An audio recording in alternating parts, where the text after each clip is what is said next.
Before I start the show, I want to congratulate FNRad Patreon supporter Kyle Cartwright for winning December's 1910 hoodie giveaway. You can get ad-free episodes, a chance to ride with FNRad, discounts on epic gear, and win prizes by joining our Patreon today.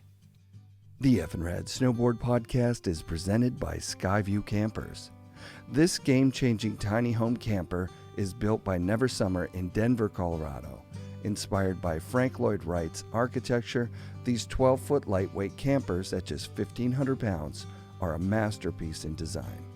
Enjoy sleeping like royalty under the stars on a true queen-size mattress with a moonroof in your secure home-like bedroom surrounded by ample ventilation and shades for privacy. Stay cozy with a propane heating system and enjoy well-lit interiors powered by rooftop solar panels. And when it's time to cook, ingenious exterior countertops include a sink and a double-burner stove, all under a giant batwing awning. Skyview Campers, redefining adventure. Visit skyviewcampers.com to start your journey today. Wired Snowboards offers quality hand-built custom snowboards built and tested in the coastal mountains. Wired has built me several one-of-a-kind boards that have stood up to my daily shred habit. In fact, my first Wired Chase is still my go-to POW board after 7 seasons. Wired brings my imagination into existence. That's fucking rad. Check out wiredsnowboards.com and design yourself a board to last a lifetime. Fixed snowboard bindings are simple, durable, and functional, featuring tool-free adjustments and a lifetime warranty on buckles and base trays.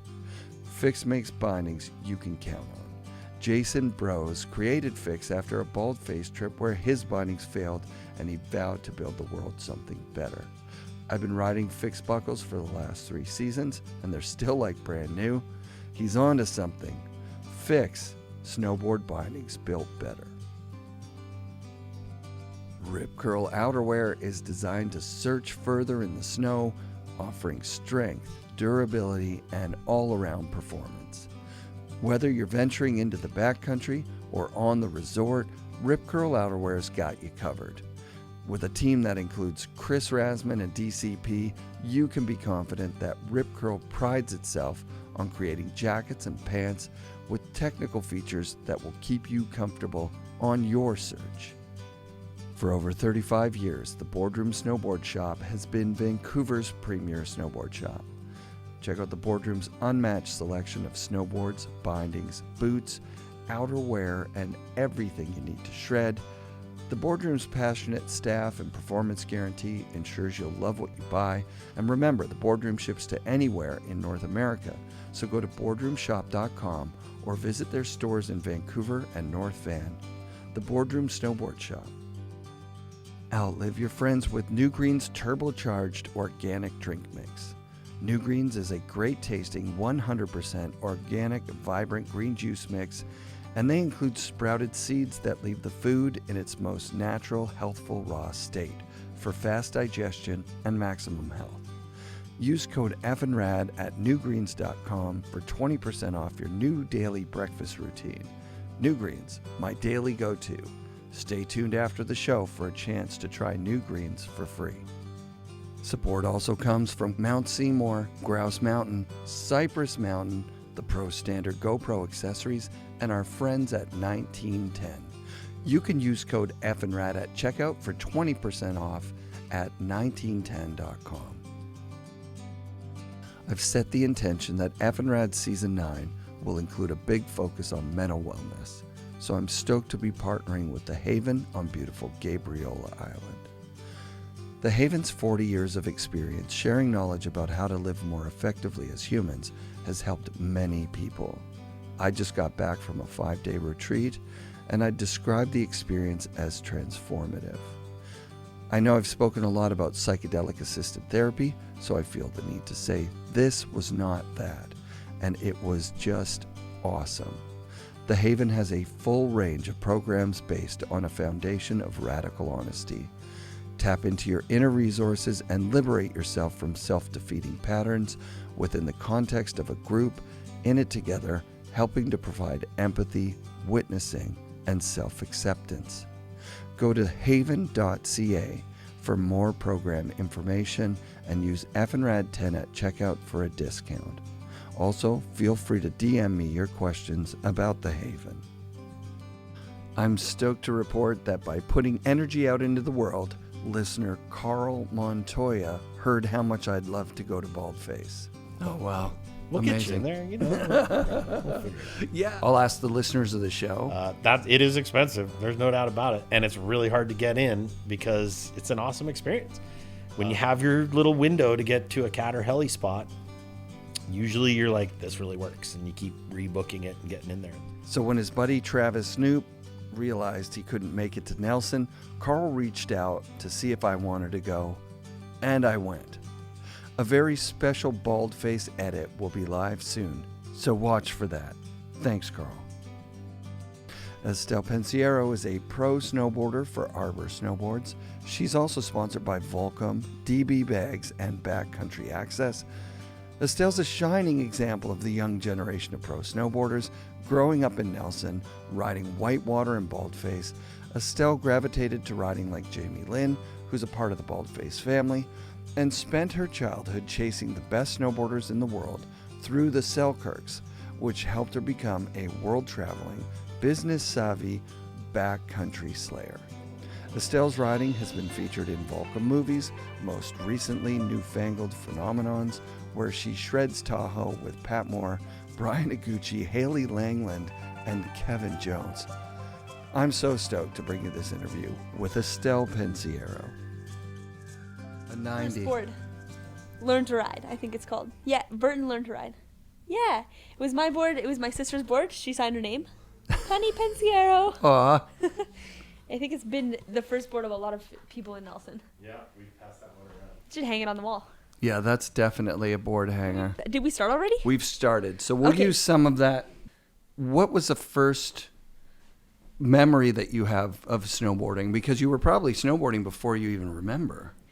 Getting to go out in the cat for the first time at the lodge was like really special for me. And once my dad was like, yeah, you can, whatever, fend for yourself, kind of like designate a friend that's in the cat, like, yo, will you look after Estelle? And just like feeling so good about myself, like, yo, look at me, I'm like up here with all these guys and they're like my friends, and I just felt so special.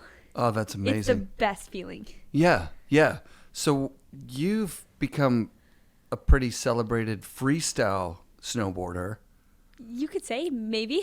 I'm working on it. I could say it for sure. Okay. Yeah, your style is really good. Perfect. Thank you. And your trick selection is awesome. But you're coming from this place where it's this soulful, soul laps. People come from all over the world to basically turn on the snow a lot of the time. Yeah. Do you think that you caught that bug because, where did that come from? Like, I guess you're just riding natural terrain and you're trying tricks in natural terrain. Yeah, you mean where did the love of riding, or where did the drive to do like trick based, like almost competitive snowboarding, right? Like you're at the point where you can compete. Yeah, I was thinking about that. It's like there's always a lot, like pretty black and white, like you're snowboarding competitively or you're snowboarding in the backcountry. Right. And there's like, I don't know, if you're snowboarding in the backcountry, it seems that you've already done your competition part of your career, or you're like, you've learned your talent in the park and then you've taken it to the backcountry. And I think I've had a unique start to my career just by starting it out in the backcountry first of all, which is pretty special. And yeah, I would say it's not competitive for me. That's like soulful aspect of snowboarding that you're talking about, that's like really comes out in Baldface, is kind of just like, maybe that is where my drive comes from. Like, that's why I love to snowboard. And it kind of isn't like I'm not learning tricks so I can compete or so I can film the best video part. It's just like the more you love snowboarding, the more drive you have to get better. And that's kind of like the best part about snowboarding, like working hard for something and then learning a trick or whatever, like it feels good. And that's like where my soulful snowboarding comes from. That's so fun. So you, where do you even go from there? How often do you get to ride in the cat? Like, As much as I can. Yeah. When I was younger, I was in school. So I graduated from school like 3 years ago, maybe high school. Yep. And then since I've graduated, I've spent more time traveling. But whenever I'm not traveling, I'm for sure at the lodge. And I wanted to be more involved in like the working side. So I got my guiding certificates. Oh, wow. Some of them. Wait, I'm hold on. Really? Yeah, I'm on this path still, but I've gotten like the basic ones to try and be like, I really have a passion for the backcountry, and I'm not always sure if I just want to spend as much time in the mountains as I can. So snowboarding is working out for now. Yeah. But in the background, it's nice to have like this guiding aspect. So I took my first aid, I took my first guiding or like my first professional course. So this winter, I'm hoping to just like get out instead of just like as a guest, as a guide a bit. So can you guide on your snowboard? Can you do all these courses on snowboards now? Yeah, it's kind of like becoming more and more common. It's Right. still super skier based, and like most of the people in the courses are skiers, and it's like Of course. there's all these like stereotypes about what it is to be a guide,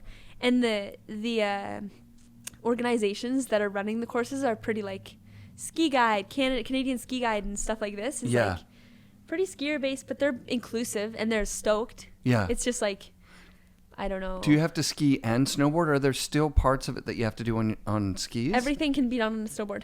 So when Craig was the very first person to ever challenge, like, look, I want to do this on a snowboard. Yeah. And he had to learn how to ski in a week to pass a test. That's crazy. Isn't that nuts? Yeah, that I'm so glad they're more judged him inclusive. on skis, and Yeah. he barely made it because. Well, props to him yeah, for making it props on to him. skis. Yeah. It's not, well, it's like you put your work in, but it's not super easy to do it even on a snowboard. Like, Right. I can't Right. imagine having like that extra added thing on top, and even the judgment, like the stigma around being a snowboard guide is becoming less and less, especially with Baldface. Like, super grateful to my dad for building this community where like most of the guides are snowboards. It's like totally flipping the switch, which is awesome. Yeah. Like, Yeah.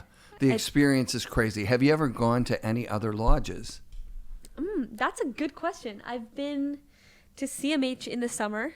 Yep. And other than that, I've been to like huts and stuff. There's like a lot of huts around BC that they're all Backcountry touring huts. and stuff. Yeah, touring huts. Yeah, and I've never been to another like mechanized place. Heli skiing at Stellar and stuff, which is for sure all skiers and stuff. Yeah. But I'm always in a group of snowboarders, which is kind of cool. Yeah. It's yeah. actually really cool. That's what I'm in this day and age, like for me to be coming up into the industry as someone who's like, I always in the backcountry, it used to always be like, I'm sure for Craig and for my dad and these guys, it was like, you're the one snowboarder and a big pack of skiers, and your Totally. guides are skiers and they're stopping on like with a big uphill, like just pull up the uphill, and everyone's like, good one.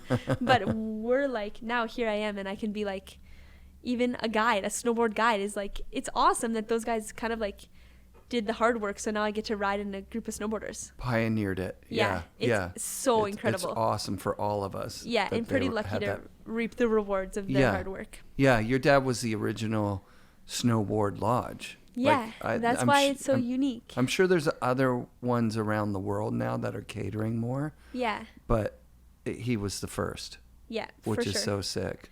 It's cool how he found a way to do it without being exclusive. Like, you don't want to be like Alta or Deer Valley or saying like, Yeah. oh, we don't want skiers to come to Baldface. It's a snowboard lodge. But like by hiring guides that are snowboarders and supporting them too, like whatever. So you see some potential in a snowboarder, you're like, yeah, we'll pay for you to go to guiding school or whatever. So how close do you get? Like, how much does it feel like family? People that work at the lodge, like someone like Kevin Sansalone, or I'm trying to think of other Baldface people like Jamie and Deanie. Yeah, and, for sure. Like, These guys are always family. Yeah. Like there's some people who have been working at the lodge. Like me, I was just born with like 100 uncles and aunts. Like everyone's just like in my life. all around you all the time. Yeah, for sure. And the people working there are like half of the culture, and then the people coming through are also half of the culture. And there's like the people who have been working there my whole life, for sure, they're like part of my family. And then the people who have been coming through every year, like Oh yeah, of course. for me, it's kind of like, yeah, I see these people every year and they're the same because they were, I don't know, I met them when they're like 40 and Yeah. now they're Yeah. maybe 55 or something. Sure. But then for them, they come once a year to Baldface and they see how the lodges change, and then they see me growing up, and it's like special for me, special for them to have these like connections everywhere. Oh, that's really cool. Yeah, I'm grateful for this. The connections through Baldface are like my biggest asset in snowboarding. Yeah, for sure. yeah. I won't deny it. Like without my connections, I wouldn't be anywhere. Well, Sure. maybe, but Yeah, in the you don't beginning, know. just like Right, yeah. it's one of the most important things, I think. Right. Being well connected is something I'm so grateful for, and like I'd never want to take it for granted. So in the background, is there, because you were fairly vulnerable when you first came in, like if I know myself, I'm self-conscious about a lot of things. Yeah. And when I think about someone like Jess Camira, who wanted her talent to show no matter what. So she distanced herself from like dating snowboarders. She didn't want anybody to be. This. Yeah. So like, do you feel sometimes like, oh no, people are going to think that the only reason I'm you're hitting the nail right on the head. That like, happens. Yeah. It's like, I like to talk about it, but I don't talk about it that much. But in my internal thought process, it's like front and center all the time. Like, I know that I kind of come up in this really privileged way, which is like, I'm so grateful for it, but I can see how people would be jealous maybe or skeptical about why I've been given all the things I have been given. Like, I'm so lucky to be where I'm at, but it's not because of my talent. Right. And it even if it is because of my talent, I wouldn't have the talent I have without the opportunities. Like, even the reason why people start their careers in the park and in the resort is because it's accessible. And just to say that like you're a backcountry rider when you're 20 years old is privilege in itself. Like the backcountry is not an accessible place, and that I've just been given it to me is like, all I can do is take the opportunities and like remember to stay thankful and take advantage of them. Yeah, because there's a lot of people that would be in your position that would want nothing to do with it. So like, yeah, I've thought about it, but you can, if you're given opportunities and like somebody, this is like super random and maybe a bit vulnerable, but like a while ago, somebody's been sending me messages on Instagram like, you don't deserve anything you have. You need to learn how to work. You need to go get a job. You act like you've earned something in this world, but everything's given to you. And I was just like really hurt by it. And then I thought about it for a while, and I don't remember who I talked to, but they were like, you can either, if you're given opportunities in this world, you can either like deny them and say like, oh, I don't want anything to do with this because people are going to think I'm entitled. Mm-hmm. But then that wouldn't make me feel better, and that wouldn't make them feel better. Like, the best thing you can do is take advantage of the opportunities. Like, you think that person who sent me mail would be like, oh yeah, Estelle, you're doing really good by saying no to everything just so that people don't think you're entitled. Like, why would I? It would be way worse if I said no. Like, oh, Estelle, do you want to come out in the cat today? No, I would rather just sit in the lodge because people might think I'm entitled. I would rather like hit a rail in front of the lodge because that's what is accessible to everyone. Or not do anything because people are going to think the only reason that I even hit the rail is because my dad started Baldface. I'm so glad you said this. It's such a... Yeah, it's a big problem for me. And I wonder how much of it is in my mind and how much of it is actually what other people think. Like, I know people think about me in this way, like, how can you not? You see me, you're like, oh, look at that girl. She grew up in the backcountry. She grew up with privilege and opportunity. And so this is a story you're telling yourself. So, like, the story I tell myself about Estelle Pensiero is that you caught the bug, which must be great for your dad because your dad has the bug. Yeah.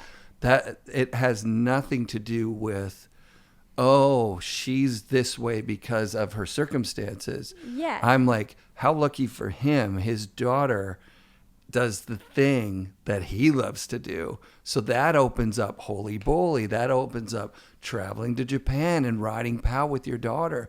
So I offered to my children, the first board we had was a 109. So it was, they were still small. Mm-hmm.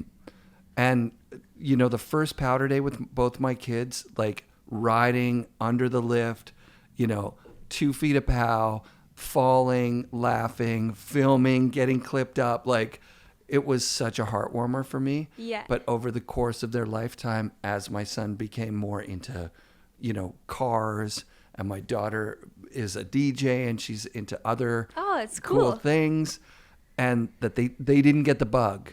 So for me, that's the story I'm telling myself. Now, even the person who wrote you that is telling themselves a story that's not true. So they're imagining what's going on for you. Yeah. Even me imagining that what you're going through is a little bit of self-doubt because Yeah, it's it is. imposter syndrome, It's, but everybody has I it. just learned about Yeah. imposter syndrome. Yeah. Big time I have it. And Yeah. also something I've been thinking about is like my own imposter syndrome. I don't need to project it onto other people. Like I could have said like, oh, you think about me as some entitled person who doesn't deserve anything, but really like maybe I think about myself in this way and I just project it onto everyone else. Like probably the amount of people that are really thinking that about me is like not even close to the amount that I imagine people are thinking But about you me. get one message from Yeah. one person, and now you're imagining there's a lot more out Totally. there. And it's crazy Yeah. how one negative comment is worth 1,000 positive. Like people are so kind to me and everybody's yeah. so supportive, and this like snowboarding community is so lovely and people are just like the best. And then one person is just like unhappy with where I'm at, and it's like drowns out all the positivity by one negative they're thing. unhappy with where they're at. Yeah. Like if you're spending your day, if I was spending any part of my day looking for a 20-year-old person. Yeah, I was like 15. Also, 15 it was a long time ago. Oh, to be a and then kid. the same person Right. waited like 3 more years, made another secret account, and sent again like, "You're awful." I was like, So why so are now you you've doing got this so two much? messages from one person who's pretending to be two. Yeah. I'll tell you this. You just said one negative comment's worth 1,000. I would say it's worth infinity good comments. Yeah.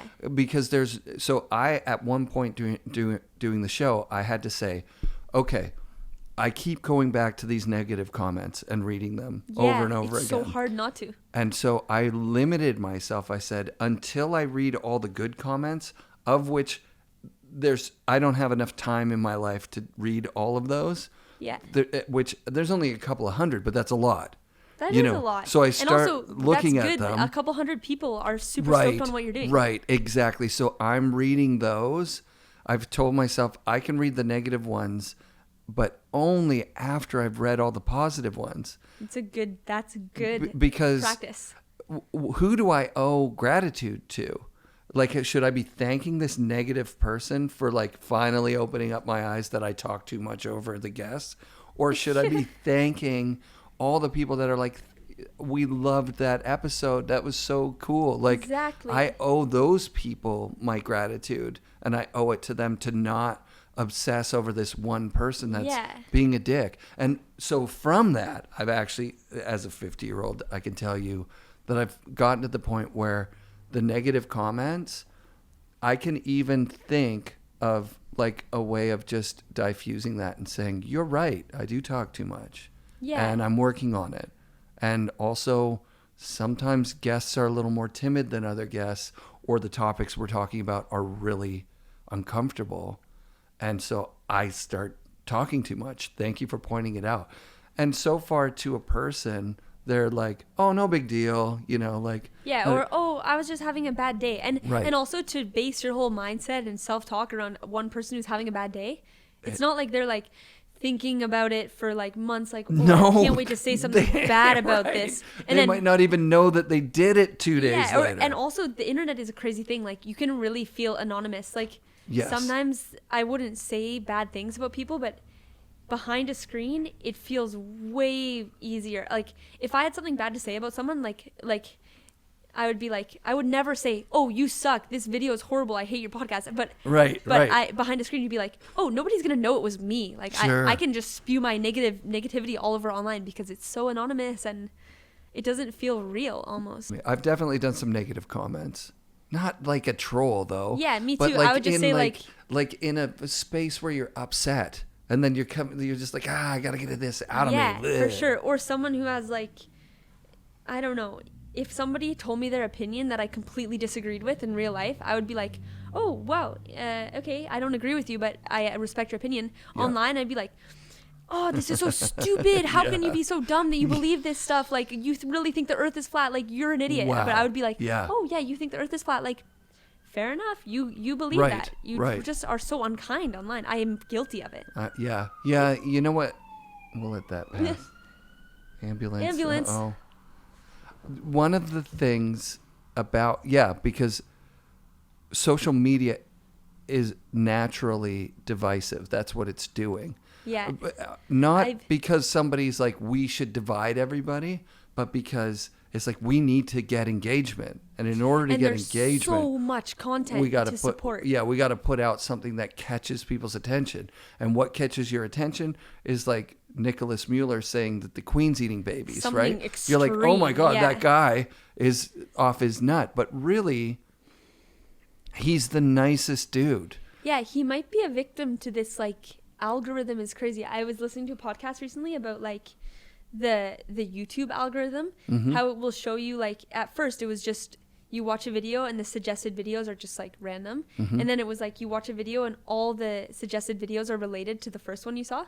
So if you were Nicholas Mueller and you just clicked on one video about the Queen eating babies, you like see maybe like 15 other videos from 15 other creators. You're like, whoa, that's a lot of information to back up this claim. Like so many people are saying this, so it must be true. But so many people are saying everything. Like you see 15 videos about this, but there's like 5 million, there's probably billions of videos being uploaded every single day to back up any opinion you have. So whatever you click on, you'll just be sucked to the far extreme of that idea. And it's interesting to see it happening to absolutely everybody, right? Like so To me, people for that sure. are people that are reasonable people in your life, and then online they're talking about Indigenous rights, so they're like so upset about it, and they're getting in conflicts with people. Yeah, and then you see them in real life, and they're It's not like, oh, you know what? People can have different opinions, and that's okay. It's like,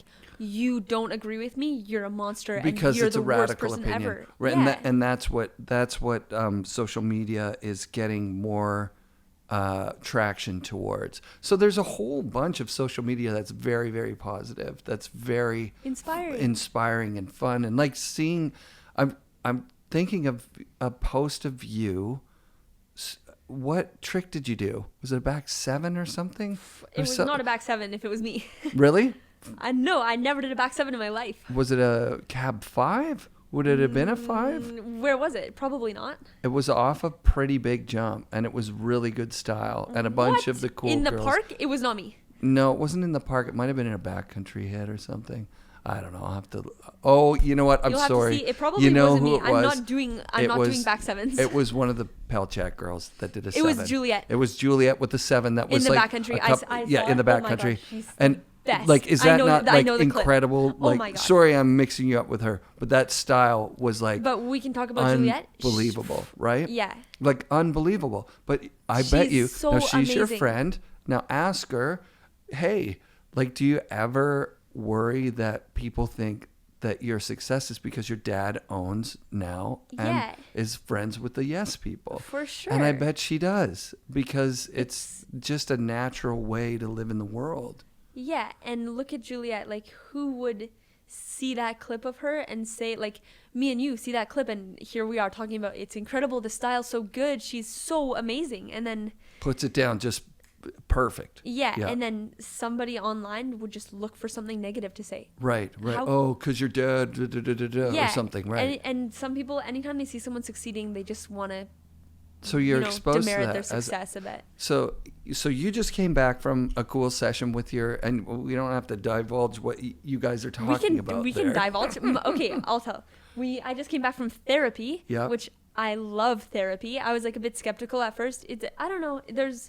In my generation, there's not so much stigma about going to therapy, but like in the past, for sure, like, oh, why are you going to therapy? What's wrong with you? But like, you go to the doctor for a checkup on your body, make sure everything's going well. You go to the gym, you exercise, like, you want to make sure your mind is doing well too. And I went into therapy for the first time, like, I don't really know what to talk about. And it was just like, then like, boom, the session's over. You like, there's always something to talk about. Totally. Always room for improvement. Yep. Yeah. That's fun.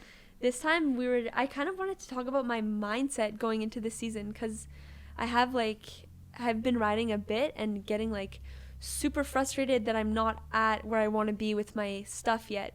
Like, I want to really be like on it when the season starts, like getting frustrated too easily, feeling competitive, feeling self-conscious and all this stuff. So we like talked about it a bit, and it was good. Yeah. Did they give you some techniques, some help?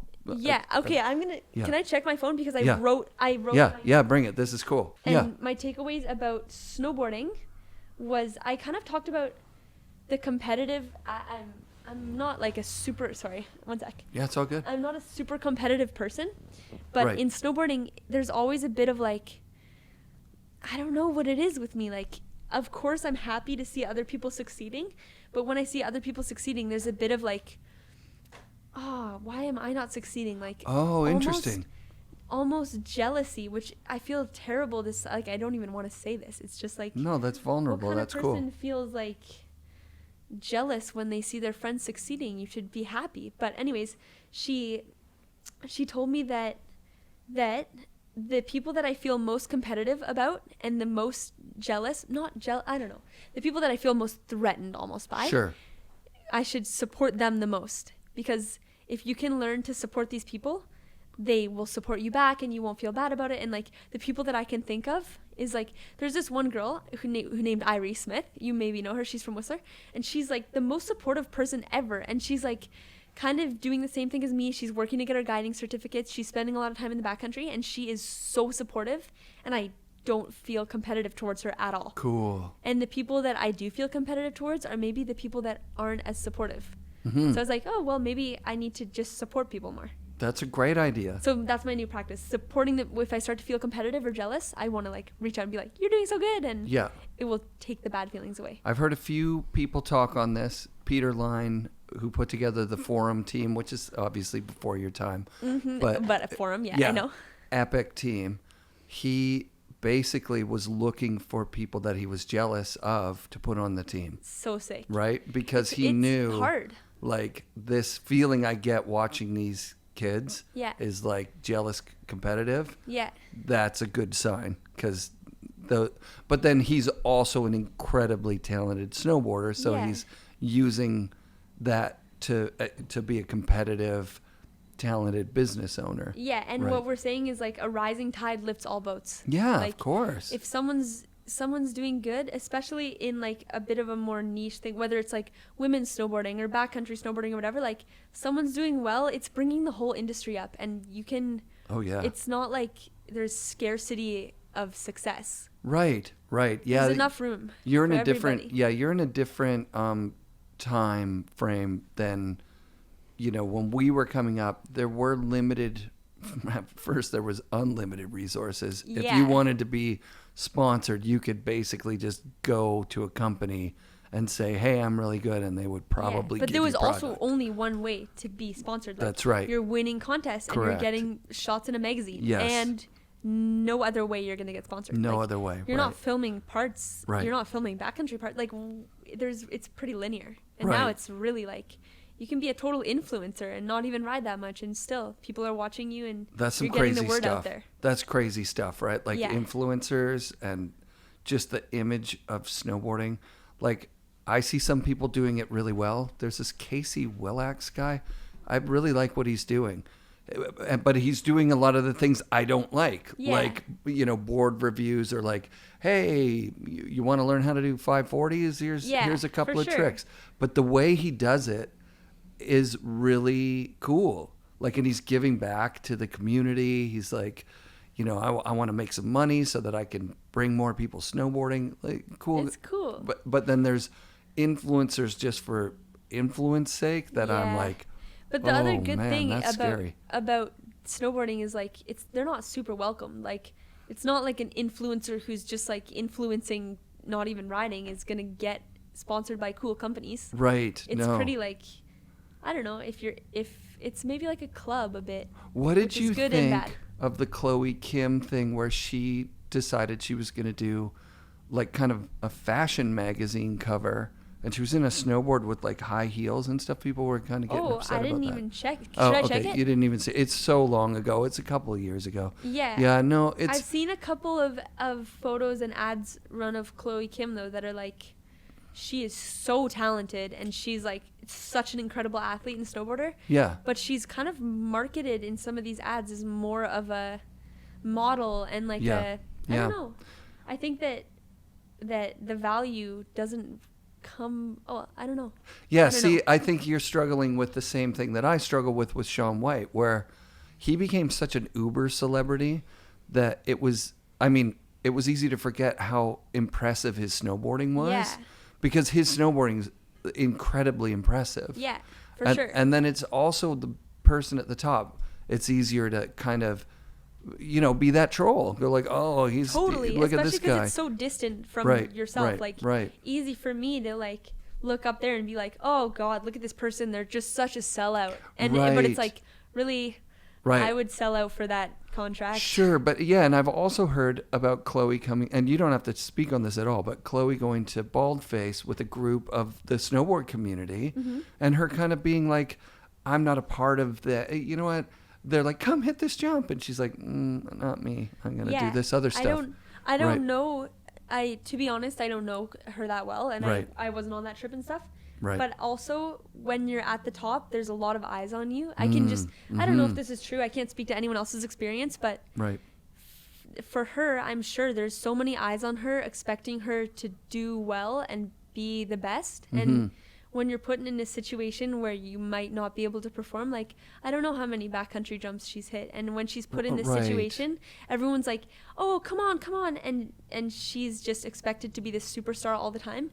It might be a bit of insecurity about not performing to the level that people are used to seeing you at. It could have been. Which I can even see this for myself. Like, me, I won't say I'm like have a ton of eyes on me or anything, but when I'm put in a situation, like I'm put at the top of a park or there's like a rail garden or something, I'm like, oh, I don't even want to drop in. Like, everyone sees me with these sponsors and riding these boards and expects me to be really good at snowboarding just because of the sponsors I have and stuff. And if I drop in and like just do terrible and have bad style and whatever, people are going to be like, oh God, she doesn't deserve any of that. And then if maybe Chloe, she's up at Baldface, like out of her element a bit, she's afraid of people thinking she doesn't deserve what she has. Or she could have just been having a bad day, and for sure. There's this too. she gets to do what she wants now because she's at another level. Yeah. Because I think that kind of happened with Shaun White a little bit.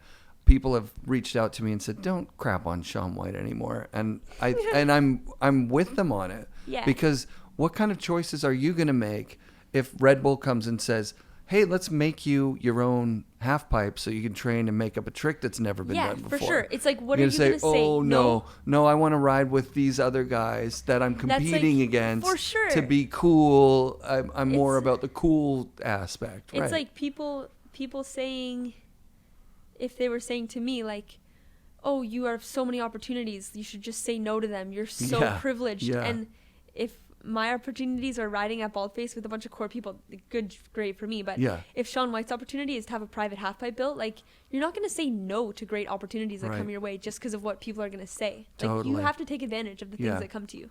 Yeah, and I think there's a documentary out on him now. I've seen some longer form YouTube videos on Shaun White, and I'm like, that dude's respectable. Like, he's so good at what he does.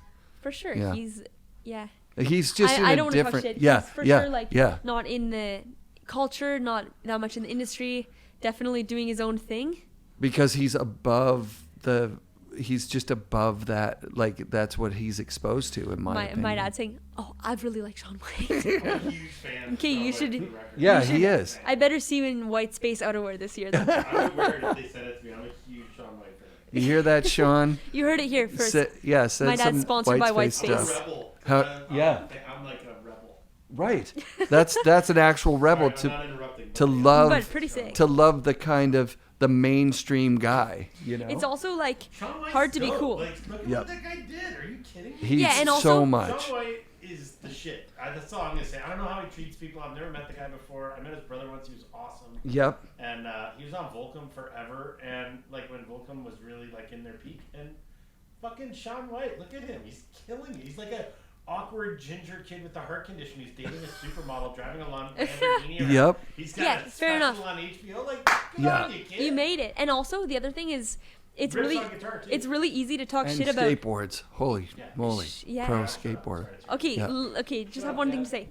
It's really easy to talk shit on somebody like Shaun White, but think about the budget, like the amount of money. It's not about individual companies, but like the amount of money in snowboarding, and then how many people that aren't snowboarders are watching Shaun White and being like, who's this, like, this guy, what is he doing? Oh, he's snowboarding. And then they're putting money into the snowboard industry because of him. So it's like, yeah, easy to talk shit and say like, oh, that guy sucks, but how much money he's brought into snowboarding is pretty I don't know, proportionate to the amount that he's. Well, I think what we're talking about here, which is really cool for me to talk about with someone so young, it's cool to hear that you're vulnerable, saying, I'm worried about what people think about me. Everybody's worried about it. Everybody's worried about. I mean, and then you've got these people that seem to be not worried about it, that are just going around, trolling people. Yeah. Which is a whole other set of challenges, right? Like, so you grew up with this privilege that you get to ride at Baldface all the time. Awesome. But you did also grow up with the challenge that it's like, hey, you fell in love with this thing called snowboarding, and now how do you navigate the waters so that you feel that you're in your authenticity and you're not out there portraying something that because you be honest, like, some people are going to give you product because holy shit, we want to go to Baldface next year, or we're doing a trip here. That's not like a big secret. Right, as long as I'm not walking through this with my eyes closed, like, yep. Oh, everybody wants to sponsor me because I'm such an incredible athlete, and I'm surely gonna win the Olympics in my lifetime. Like, it's not on the table for me. But as I think that for sure, at least it's a start. People would maybe sponsor me because they don't have to pay for my seat on their photo shoot at Baldface. And then cool, sure. And then sure, that's great. But I could just go on that trip and then just whatever, that happened. Or you can like really talk to people and try to make another trip happen, and then all of a sudden you're not at Baldface anymore. Here you are on a trip to like Europe or something. Make yourself valuable, right? For sure. I think that's a theme through the show with snowboarders from the 90s and 2000s was trying to figure out what your worth was, what your value was, what the job was of being a pro snowboarder, because there were some guys that just showed up and wreaked havoc, that broke things and got drunk and caused mayhem. Yeah. And there were some people that took it very seriously, that wanted to win the contest because they thought, okay, well, I've got to be there to win the contest. And then everyone in between, where they're like, I can get some shots. Like, let's go out with a pro photographer early, get the first track shots. And that's a value. Yeah. You know what I mean? There's so many different ways to be a snowboarder. There's no outline. Maybe there used to be, but not even. Like, you could party, you could compete, there's so many ways, and there's so many different ways to find value in yourself. Like, whether it's as an influencer, or I feel like being a snowboarder is like, those pie charts, there's like a circle, and you're either like incredible athlete, wins all the competitions, or you're like incredible athlete, but you're not like amazing, but you're really good at Instagram. You're whatever, athletic, Instagram, good at interviews, and you're really good at relating to your sponsors. Like, you always send your invoice on time, you're always showing up to photo shoots. Like, there's a lot of different ways to fill up the pie, but as long as it's full, you're a good asset to any company. Right. One of the guys that you have access to that did it in one of the most successful ways I've ever seen it is Kevin Sansalone. Yeah. I want to have him on the show so bad. I love him so much, and I followed his career in real time because he was like a North Shore guy. Yeah. And I worked on the North Shore. And he was very, very cool to me, which I think when you're in that position, you can be cold. And there were lots of people, I'm not going to call them out, but there were definitely like Olympic level riders who, when I would fan out and be like, oh, wow, cool, you're at my local mountain, let's ride. And they'd be like, ice you out or whatever. Yeah, for Sansalone was the opposite. He was just available, hilarious, That's and such really, a big really part fun. of it. Yeah. And especially if you're going above and beyond, like, he's a good really good at snowboarding. Yep. Super like personable and good. It's just like, there you go. You're like, the full pie chart is full and more. Yeah. And people love you, and you have connections everywhere. And then he built a pro career, and he built companies, and he built a support system for his friends. And he's a guide. And he's a guide. Boom. So he's got all these aspects of himself that, like, he was a traveling professional, high-paid pro snowboarder. Yeah.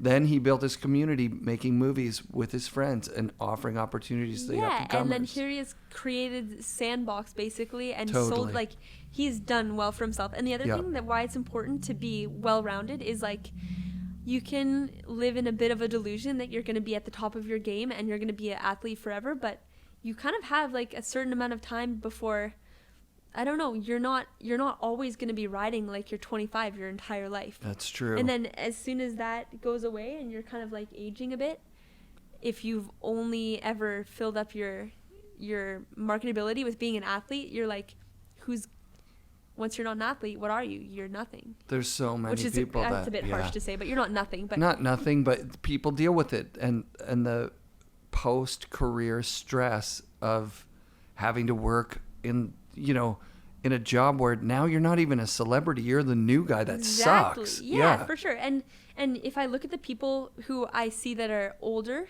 in the snowboard industry and they're still successful, it's people like Jamie or something who's an artist and a snowboarder and putting himself out there in 1910. Like, you really, he's an anomaly. Yeah, and he's a Shaun White level talent that chose a different path, chose an authentic. Yeah, and he's still super talented. But Yeah. if as the talent declines, he has so many other different aspects of himself that are like, yeah, people still want to know what he's up to, and they're engaged, and he's interesting. He's interesting. Super. Have you had him on the podcast? I've had him on a few times. Yeah, So cool. he's one of my favorite people. Yeah. Like, for me, I'm like your dad. I grew up that he was just another level of human being.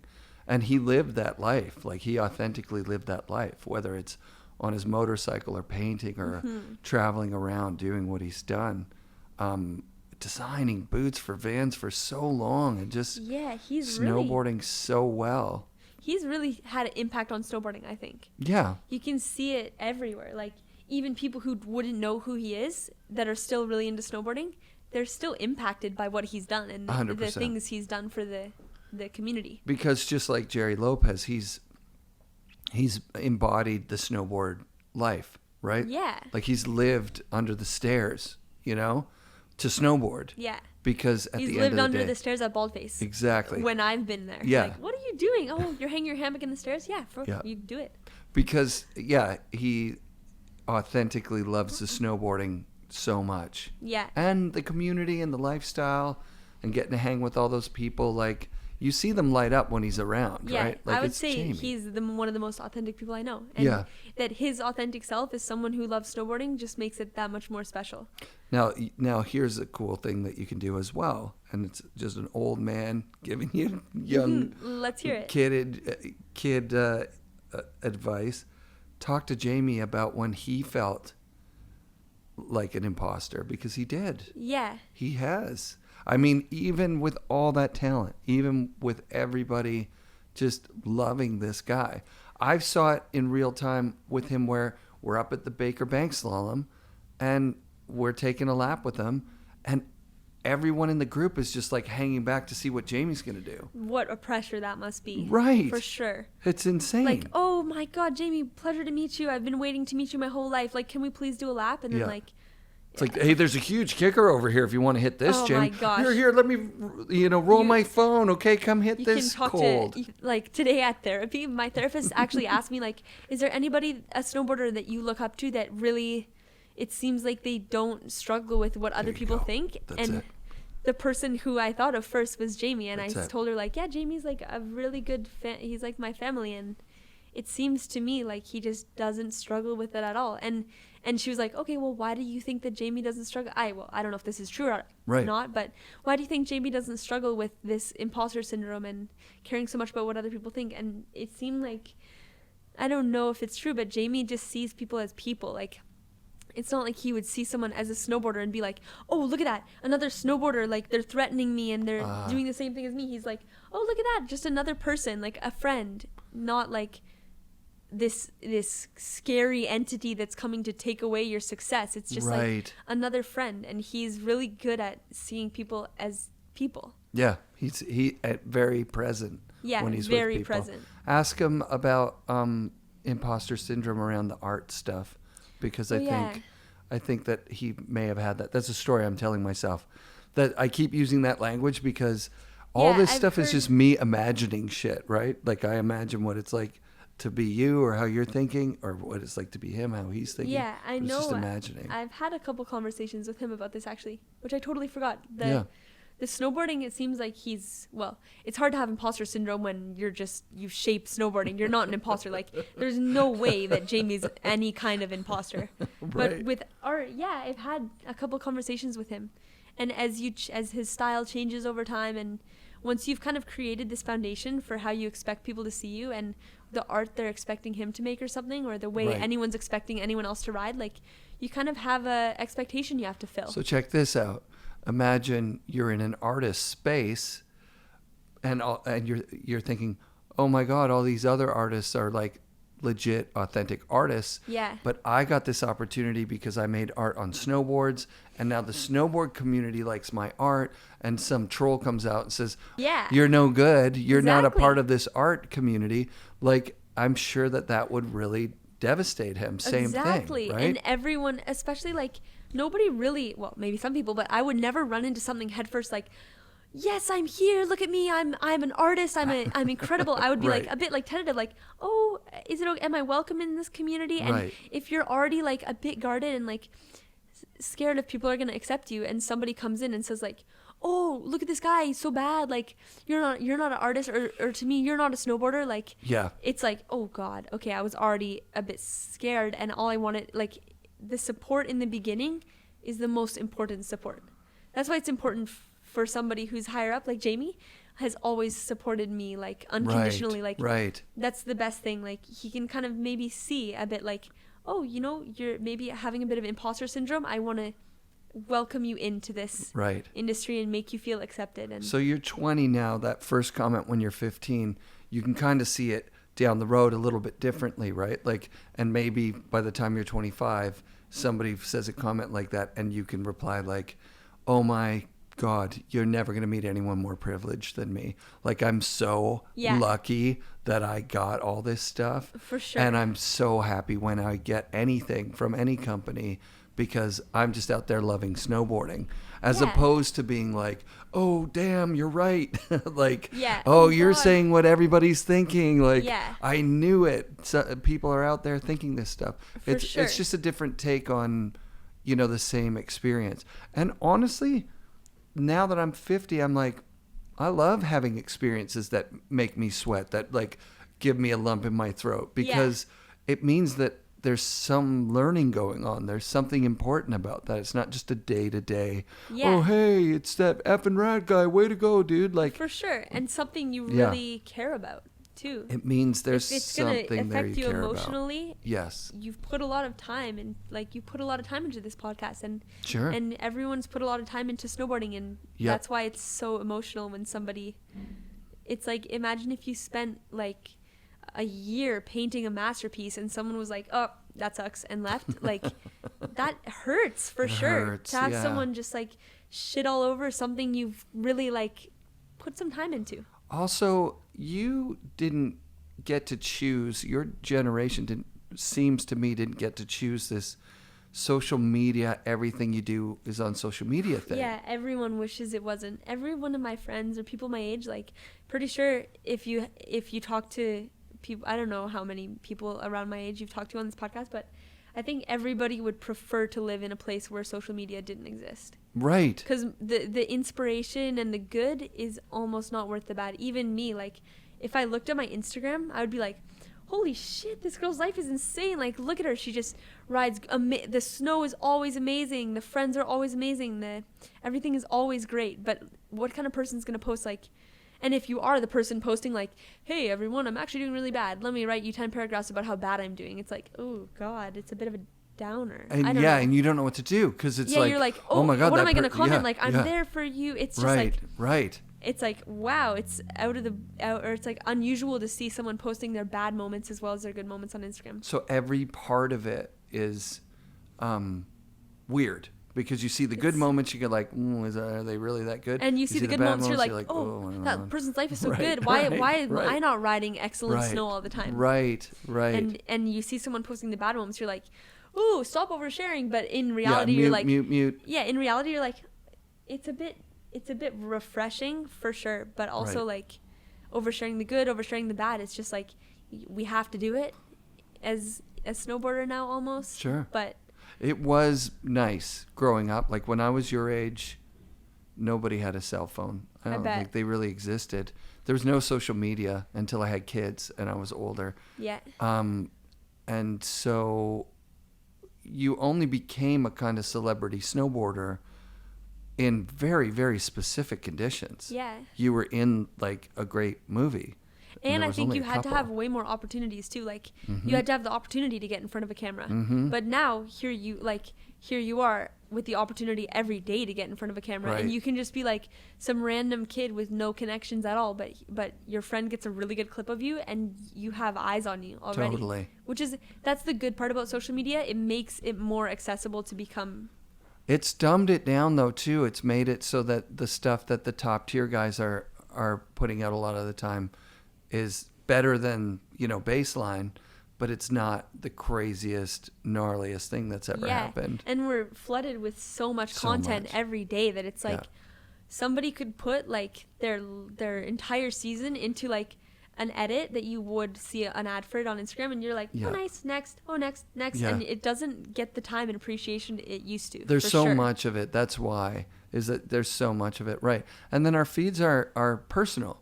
Whereas Mm-hmm. before you got a snowboard movie and there was some ads at the front. And you're like, oh, maybe I'll buy some stuff from those Yeah. guys because that's cool.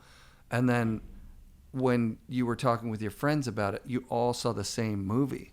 Now we see Exactly. clips just willy-nilly. Yeah. Right? It's for sure. It's crazy. And in between, you've got whatever other stuff that has caught your attention. Yeah, and the clips are as influential as the movies, I would say. Like, Yeah, we're sitting here on a podcast talking about a clip we saw of Juliet in the Backcountry. Right. It wasn't in a movie. We just saw it on our Instagram feeds. And Yep. and we didn't mention once any of the movies that we've seen this year. Right. Have you So- seen some? Yeah, for sure. I've seen a few. There's a bunch, isn't there? There's a bunch. It gets overwhelming. There's so many movies. There's so many. And there's so many movies, and there's so many ads for the movies on your feed, and there's so many clips, and there's so many. there's Right, so right, because they get much. dissected and then thrown in as a like, okay, this is out, and then everyone in the movie is pushing it out, so you see Yeah, all the clips you really have independently. To have to pick and choose what you want to see. Like, It's nuts. I don't have the time to spend every day watching a snowboard movie, and if I did, I could fill the time. Yeah, that's true. You could just be watching snowboard movies Snowboard movies and clips and people's all day, little every day. edits and whatever. What as a 20-year-old, what portion of your day do you spend on your phone? I can check my screen time. Do you want to check? Oh yeah, let's do it. It's I just drove 7 hours. I probably did 3 hours of screen time somehow. Yeah, it's crazy how much we go on our phones, and It's I too don't much. even know. I'm like, Yeah. holy shit, you looked at your phone for like 5 hours today, and can you remember a single thing you saw? No, it's just mindless. It's Yeah, like, that's nuts. Right. super mindless. And a lot of people, like, not to be saying bad things about my dad, but he's like, yeah, I'm doing work on my phone all the time, and he is doing work all the time, but you start on your doing work, and then someone sends you a link to a clip that you want to watch, Every and then time. you're just watching a random clip. If like you're 10 not, if you're not honest with yourself, like I guess there's some of my friends are like, I turn off all my notifications. I'm like, okay, I don't. Yeah, I don't do this. My average is 2 hours, 31 minutes, but that's not... It's down 30% from last week. 5 hours, Woo! 34. But also, I have to say, this is not bad. My average has been in the past, like, especially when I do a week of travel, like, not a week of travel, but, like, I have big travel days in there, and I'm, like, sick for a week, like, Yep. 8 hours a day. And you're Yeah. like, you spend 8 hours sleeping That's every like a night. job, right? That's your job amount or your sleeping amount Yeah. on your phone. It sucks. The phones suck. Also, like, for me, I'm like, oh, yeah, I had a really big day. I'm just going to look at my phone instead of, like, it used to be, like, when I was a kid, I read so many books. And I still read Cool. a bit, but it's like, I'm too exhausted to even read a book. I just want to scroll on my Gap phone. out on your phone. Yeah, or I Right. read a book for, this is also a bit like, I feel kind of guilty and vulnerable to say this, but I would like read a book and read like a bit of a book and then be like, oh, you know, I need to give my brain a break from all this reading and look at my phone, which is like, That's amazing. that is so embarrassing that I need to have a break from reading. Like, reading should be your break. Right. But I mean, reading was the old social media. Yeah. So like reading comic books and stuff when I was That's a what kid I was like a picture. big deal. Like your mom would come in and be like, you don't do that. Yeah. Because you're just reading, comic books. And that, like, my brother and sister are 12, and like if my parents walked in and they were reading comic books, they'd be like, yes, you're reading, like, Yay, great. you're reading. Otherwise, like, oh God, you're looking at TikTok again, like, go outside. Right. And every generation has the new thing that's shunned. Like I'm sure my grandparents were like told by their parents, hey, get inside, you've been outside all day, like, you're not going to be playing out there anymore. And then like you and my dad, your generation is like, oh, come on, get out of your comic book and go do something.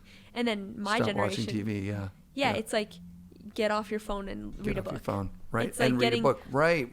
The last generation's thing is always like encouraged for the new generation. Yeah, that's but weird, I isn't doubt it? that the phones are going to be encouraged for the future, because we can see, like, it's not like reading comic books was detrimental to your well-being or anything. They but talked about it being like, it makes you stupid or whatever. Yeah. this is like, you couldn't, I'm sure the parents were saying this, but me, like, I can see the negative effect. Even Penny and Yes. Enzo, my little brother and sister, they Yeah. can see the effect it has on them. Like, Penny especially is like, oh God, I looked at my phone so much today. I feel like so bad about myself. I saw so many disturbing things. And it's like an addiction, though.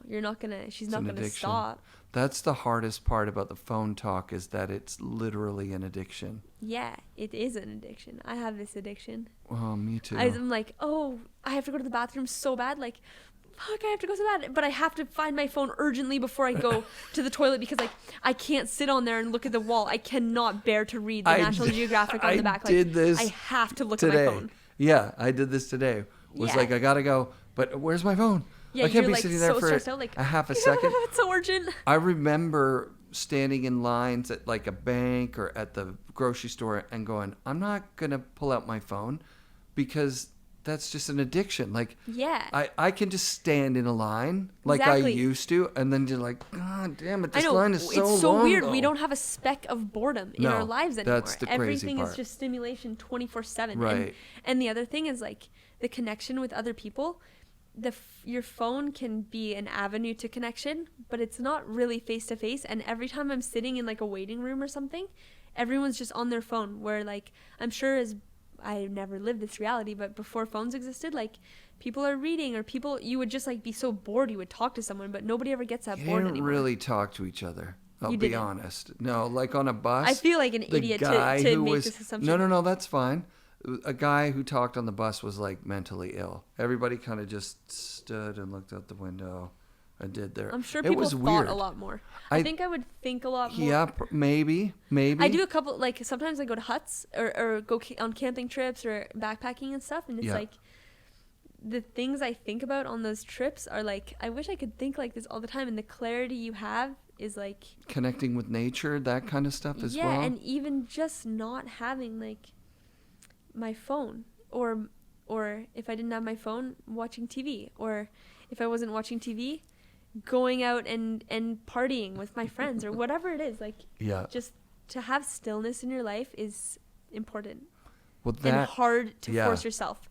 Yeah. Like, I'm going on these trips, which I'm like, this is going to be so fun, but I'm also like, oh, I'm going to miss out on so much. And then I go out there like, what could possibly be better than where I am right now? That's cool. So perfect to have nothing, no input. That's really important, I think. So important. And then, like, creating stillness inside yourself when there's turmoil happening. That's the next level for me. I that's don't the know how next to level. do this. Like, to create, like, leave space in my day for this kind of stillness, I have to be, like, away from everything to feel still. But to find a way, someday I think I'll learn how to find a way to be still in my day-to-day. Yeah. I mean, that's a great goal to set, Yeah. right? Like, and you can talk with your therapist about it. They usually have some pretty great ways of getting authentically into yourself. Yeah, right? for sure. That seems to be kind of what they're selling. Like, Yeah, in selling introspection. I think that's or important. Self-awareness. Yeah. I think that's a long-term goal, and something that you need to work at a little bit at a time, just like nutrition or pretty stoked I can exercise, go that to kind of thing. therapy to Yeah. learn how to do this. Yeah. Because I don't think I could learn this stuff. You don't just like naturally know it. You have to kind of learn how to do it in practice. And also, sucks that therapy is so expensive. Oh, It's insane. It's I nuts. have extended health benefits because of my parents, Yep. but I'm off when I'm 25. Yikes. Aye. And if I didn't have that, I would never go to therapy. Right. And the therapy helps me so much. I think everyone should go, but it's hard for me to say like, yeah, everyone should just go to therapy. It's kind of like me saying like everybody should just snowboard. It feels so great, but like it's really inaccessible. And also for me, who's like, I'm not gonna say like I'm so awesome and I have no mental health problems. Like everybody struggles, but for somebody who's really struggling and like feels like they don't have any support, like my family, my friends are supportive, but somebody who feels alone and they really need to go to therapy, you can't go unless you're financially in that place. I got offered BetterHelp as a sponsor. Oh yeah, and so I've heard about them. Yeah, they gave me 6 weeks or 6 months free or something, a long time. And so you can do like phone help. You get it's awesome. It's pretty great. Did you do it? I did it for maybe it was a 3-month period, and at the end, I was like, okay, yeah, I should have this as a sponsor. And then I heard how much it is, and I was like, are you kidding me? Really? So they don't sponsor the show? No. I was like, oh, I gosh, can't, I just can't put that on other people and say like, hey, this is really great, because it's hard to promote things that aren't accessible. So expensive. It's so inaccessible, right? Yeah, for sure. Yeah. That sucks. I think maybe that's one of the reasons why there's like a foundational reason why there's kind of stigma around going to therapy and stuff, like because in Canada at least our medical expenses are covered, and why is your physical health so much more important than your mental health if the government won't pay for it? Like if the government cares so much about the well-being of the citizens that it will, oh yeah, for sure, we'll pay for your doctor visit, we'll pay for your physio, your rehab, whatever it is, like your physical rehab, like why wouldn't you support them in that same way mentally? Because I think it's just as important. Yeah, no, they're not separate. You can't be in physically good shape and mentally unwell. Yeah, and you can't be mentally in great shape and physically unwell. Like it's just impossible. Exactly. They're so connected to each other.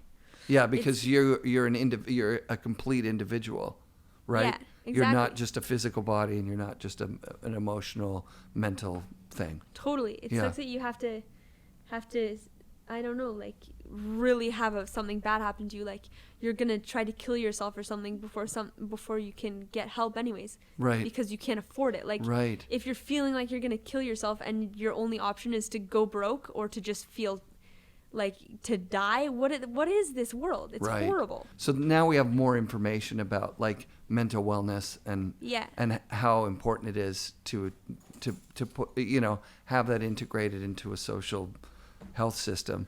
But the social health system's been under attack for a really long time. So hopefully your generation will take the reins of what's happening in our, and I wonder if, oh my God, my train of thought. I wonder if my generation is, because I hear so much more from my generation about mental health and stuff, and I wonder if this new generation is really struggling more than everyone else, or if they're just more outspoken about it. And either way, it's a step in the right direction to people getting help when they need it before something happens. Yeah, I think that there was always mental health struggles.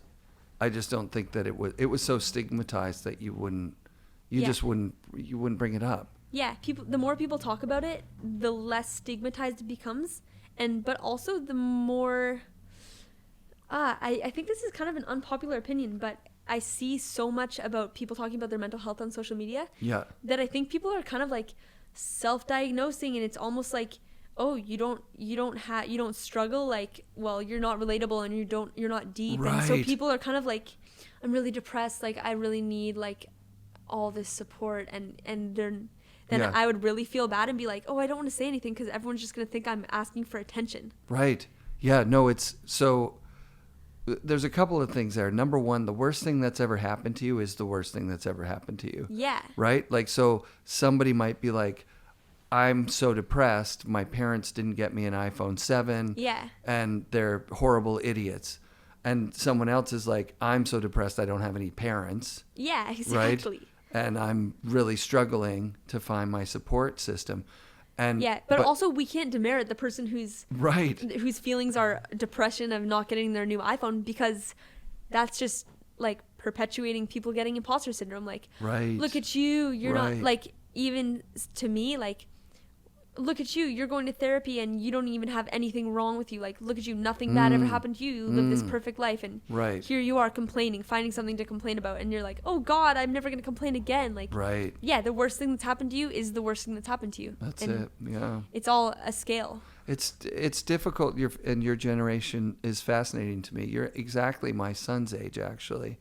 And I was really connected with him, still am, all through high school, and hearing the struggles of your generation in high school. Yeah. Where the barriers for everything, like it's almost this, like, we're trying to level the playing field. So like if you're not really talented at singing, there's auto-tune, so you can, Exactly. you know, and if you if you identify any way, we want to support you, which all these things are positive in some ways, but they also can be very difficult for people that are like, well, I'm not special because I don't have depression. Yeah, especially because or I in don't this require additional help. Exactly. Right. Exactly. In this is another thing that plays into this, is everyone in this generation is trying to live their own dream, and the goal is not to live the American dream anymore. And the goal of my parents was to get a good stable job and make enough money that you can support your children and send them to school. And that was Truth. Everybody wanted this. And now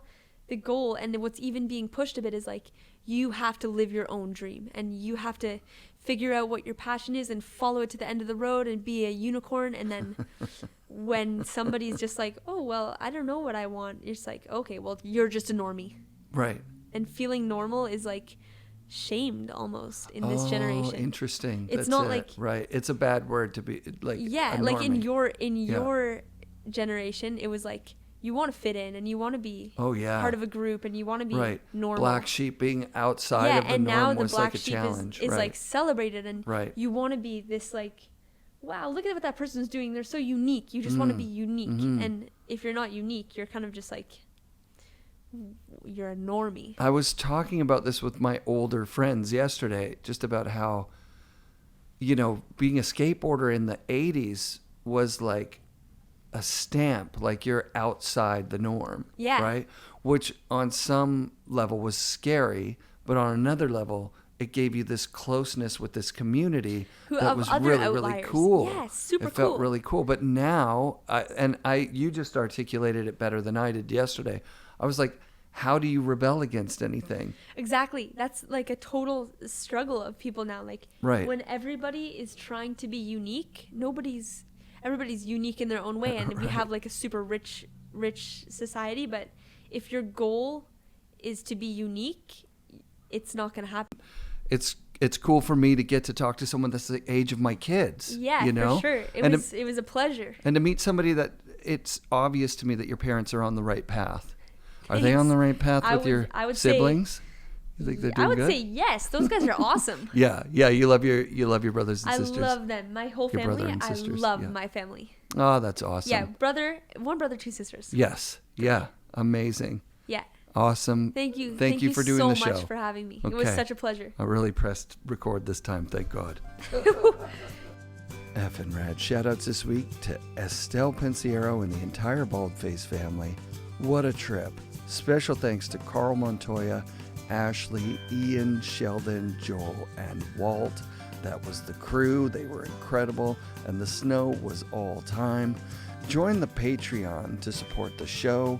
It makes a big difference for as little as $5 a month. And if you want to try New Greens for free, simply tag New Greens on any FNRad post, and we'll get you those greens. Also, we're giving away 1910 hoodies every month of this season, so tag 1910 in any FNRad post for a chance to win. Be sure to come back next week for more FNRad snowboarding, presented by Skyview Campers and brought to you by FNRad Productions.